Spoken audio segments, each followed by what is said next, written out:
Election 13th ward election సందర్భంగా సమీనా బేగం మీరు తయారయ్యి మన అభ్యర్థులు దయచేసి ఇక్కడ ఉన్న ప్రతి ఒక్కరు 13th వార్డు మెంబర్స్కి ప్రతి ఒక్కరు నేను ఓటర్లను నేను కోరుతున్నా. అంటే ఈ వార్డులో ప్రతి డెవలప్మెంట్ కానీ ప్రతిదీ అప్పుడు మా నాన్నగారు ఆధ్వర్యం జరిగింది, తర్వాత మా అన్నగారు ఆధ్వర్యంలో జరిగింది. అట్లా మీర్ మహమూద్ మన తయారు వీళ్ళందరి సపోర్ట్ తోటి ఇక్కడ కాలనీ వాసుల మా ప్రతి లీడర్లు మా వాళ్ళు మా కార్యకర్తలతోటి మేము కోఆర్డినేట్ అయ్యి ప్రతి డెవలప్మెంట్ చేసినాము. కాబట్టి దయచేసి మున్సిపల్ ఎలక్షన్లో మీరందరూ కారు గుర్తుకు ఓటేసి గెలిపించాలని కోరుకుంటున్నాను. ఇంకోటి ఇప్పుడు వేరే ఎలక్షన్స్ అయ్యి 2 ఏళ్ళు అవుతున్నాయి. 2 ఏళ్ళు అయ్యి ఇప్పుడు కాంగ్రెస్ ప్రభుత్వం వచ్చి ఒక్క హామీ కూడా నెరవేర్చలే. అటు 2000 పెన్షన్ 4000 చేస్తా అన్నది, 2500 ఆడోళ్ళకి ఇస్తా అన్నది, గ్యాస్ ఇస్తా అన్నది, రైతు బంధు ప్రతి విషయంలో మోసమే చేస్తుంది. కాబట్టి ఈ 13th వార్డు ప్రజలందరినీ కోరుతున్నా, మీరు దయచేసి కళ్ళు తెరవండి.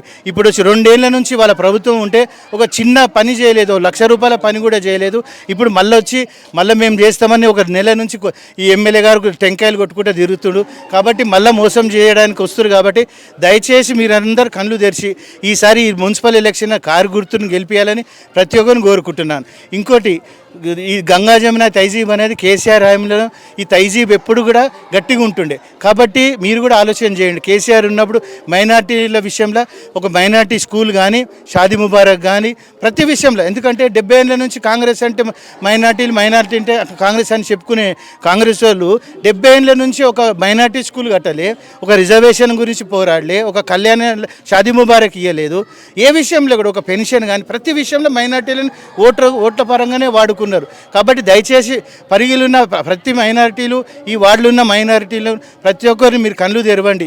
ఎవరి ఆధ్వర్యంలో మంచిగా ఉండే, ఎవరి ఆధ్వర్యంలో ఈ తైజీబు గట్టిగా ఉండే. కాబట్టి వాళ్ళకే మీరందరూ దయచేసి కారు గుర్తు కోటేసి గెలిపిస్తారని కోరుకుంటూ ఈ అవకాశం ఇచ్చినందుకు